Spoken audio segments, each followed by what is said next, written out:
But it's a Rover. Yeah, but it's a GTI. Good afternoon, everybody. And on today's episode of I've Got More Money Than Sense, what I've decided to do is do what everybody did in the early noughties. And to be fair, some people still do it now. I'm going to change out the head unit. So currently at the moment in the Rover is a CD80, which is a CD player with, just normal FM radio on it. Might have medium wave. Doesn't matter. But I quite listened to a radio station called Planet Rock, which is only available on DAB. So I'm going to swap out the current head unit and install a DAB head unit so that I can, listen to the radio station, which is only broadcast on that format. So I'll give you a little talk through the CD80 and then we'll get on getting that installed into the car. Let's go. Now I'm going to have to show you the removal of the CD80 with it already removed because I'd already removed it. So it was a bit of a pain in the bum to do, but needless to say, let's have a quick little talk through what the CD80 is and then how I got it out. So essentially, what it says on the tin, it's a CD player, and I guess it's number 80. It's got your standard on and off mode functions. You can change the radio station, and you can change the radio stations this side. This is the volume. And in order for you to put the CD in, because I remember when I first saw it, as you can tell, there's no slot for said CD. You press the old open button on the top here, and it folds down. And that's where your CD would go. And then you've got your eject, which is just on the top there for you. So let's close that up. Right, so first of all, when taking this out, the simplest and easiest way of doing it is you can get like these thin little metal strips. They're probably about 90p or so. You can get them off eBay. And all you do is you take that thin little metal bar and it gets slid into that slot that side, that slot that side, and then what happens is it pushes on these retaining clips which hold the CD player into the dashboard. Once these get pushed down, you're then able to pull the whole unit out, and then on the back you will have several connectors. This one's got a fuse. These are the main two connectors. This one doesn't always tend to be connected in, and if you are using a Rover product and it is the one with the cassette player, which is the R80, maybe R180, that also has like a separate connector just down here which can be removed, and then of course you've got your aerial connector there. However, for me, because at the time I didn't have those two little thin bits of metal which you can use to take this out, what I ended up having to do was unscrewing these 4 screws, took that faceplate off a little bit. There is a small ribbon attached to that. You can see another ribbon just there, so you had to be very careful with it. And then once these 4 screws were out, there is a further 2 screws that were behind it, which has a little metal plate. Pulled that forwards, and then as soon as that was pulled forwards, you could easily get access to these with a screwdriver, and then I was able to pull it out because I didn't at the time have a screwdriver small enough to go through that hole. But that's it, it's all out. So let's go get the new player installed. All right, I thought I'd do a little video. I've done a brief explanation on how I removed the CD80 from here. These two leads were connected. This one was just hanging loosely because I believe this is to connect to the R760, which is the non-faceplate cassette player, whereas like I say I had a CD80 in here, and then that's the connection for the antenna. What I've got is a DAB radio. It is a Pioneer 330 DAB, which I thought I'd give a go. Apparently, you can use one of these antenna adapters, which looks like this, where I can connect it in and use the existing car aerial, because I'd much rather that than have a aftermarket one on the top. If it doesn't work, I'll just replace the car aerial with a traditional or more standard looking DAB one, but we'll see how this goes. However, when it comes to putting this in, you need to connect it to here, which well, as you can see, it's like this. It just looks like this. So I've had to go out and actually get one of these, which is going to connect into here, and then that is going to connect into the back of that, and then these two bits, that's going to go into the FM AM aerial connector, and that's your DAB connection. So I'll get the stereo out, and then we'll see where we are. Just before I take it out of the box, this is the stereo. DAB, Bluetooth, no CD player, because I don't really care for that. Hands-free calling on it apparently, USB and auxiliary connection. Comes with an RCA pre-out. Apparently it's steering wheel control compatibility, because then I might be able to make use of this. However, I have a feeling that this does not work because it didn't work on the CD80. And I don't know if it's because maybe the clock spring's damaged in the back. That's what most people say could be the main issue for why they don't work. And it's got the capability for, it's got like a little lamp in it, so 50 watt times 4, and I've got 4 speakers in the car, so well, might as well put some slightly better speakers in as well while I'm at it and use the existing wiring loom. Let me get out of the box now. Alright, so first things first, before I go too far, it actually came with the adapter required for you to connect it in.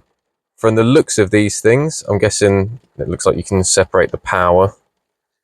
It's got a system remote on it already, which is this blue one, so if ever you had like an amp that you wanted to set up at the back of your car and then connect a sub to it, this is sort of like a remote power on item. It did come with the 2 removal tools, which if you saw my video previously about how to take a CD80 out without said removal tools, if I had these, I wouldn't have needed to mess around. And it does also come with a sort of like a microphone that connects into it. There you go, so like a hands-free mic, which I'm guessing I can sort of trail along here and then run up and then maybe connect up here so it's out of the way and the cable's nice and tidy. Yeah, let me continue and get the rest of the stereo out. There's the microphone that it comes with, which you've got 2 ways of connecting it. Either one is on this clip, and then it also came with like you can clip the microphone into it in like this little housing, but then there's one with a little sticky pad on it. And then as for the stereo itself, here it is. It's quite nice looking. You got your call answer button, your tracking capabilities, USB on this side here, auxiliary in, and then on the back we've got our little 10 amp fuse. We've got where the FM AM antenna goes, the DAB antenna, your lines left and right, RCA outs, microphone connectivity, and then WR, which I believe is for like remote control sort of setup. So if, say for example, these steering wheel controls did not work with the built-in lead, then you can get one of those Connect 2 systems, which you'd click into here, and then apparently it should enable that to work. But yeah, let's see about getting it installed. So I've already connected this bit to it, which has got the antenna connections on it. We'll need to get the adapter plugged onto this side. This one won't be used. No, this one here is not going to be used. These are the 2 that we're going to plug in. I've already disconnected the battery, because whenever you do any of this stuff, you should disconnect the battery. And let me get the adapter connected into the back of this, and then we'll see about connect it into the back of that. Right, I've connected the adapter into it. I'll have to do a little bit of research into this, because I don't know whether it's going to work straight away, because I've only got 4 leads coming out of here. I'm guessing red for power, black for ground, and I'm not sure what the yellow and the blue ones are, but I've got much more cables being connected into the top. Hopefully those ones being connected that aren't touching anything is a case of something to do with this, but we'll find out in a moment when we plug in the stereo and nothing happens. So I've connected everything into the back. We've got the antenna connected, we've got the DAB connection connected, and we've got the adapter connected. I've had to take the metal chassis this came with off, just because there's one already in the car. All I've done is rested it here for the moment. I'm going to go put the negative terminal back onto the battery, turn the ignition, and then see if we've got any power. Right, negative terminals back onto the battery. Sat in the car, keys in the ignition, turn it on. Clock's come on, that's good. Oh, we've got life in the old Pioneer. Let's put it onto number 2. Setup, yes. Oh, I don't know how to set it up. Better go get the instructions out. I'll be back in a moment. Right, so time to do the setup. From the looks of things, this dial ticks at yes and no. I suppose what we should do as well is pull that little bit of plastic off for the moment. And I'm guessing it's going to be a press the middle button. Language, English, yes please. PM. Oh, it's a shame we can't do that in 24-hour. Let's put it as 4:27 according to the clock that we've got up there, but I have had the battery disconnected, so let me double check the time. Nowhere near that. 47. Looks like I'm going to have to redo the clock. Let's put it as 48 at the moment. FM step. Right, let's click the middle. DAB antenna. On. Quit. Yes. DAB menu, fader, center, fader, center. Oh, I'm not sure what these things do. Oh, I'm guessing to control which way it goes. Right, we're going to learn a little bit how this works and then come back to you, see how it goes. Right, I've returned. So, SCR, or SRC, sorry, can't read for the life of me. If you press this one, it will swap between your auxiliary, Bluetooth, DAB, and then your radio. So we'll sit on the radio for the moment. I'm on FM. And from the looks of things, I can, I suppose, hold it down to tune it in, just like a normal radio. Oh, there is a little bit of music. I'm going to turn that volume down so that I don't get no copyright claims.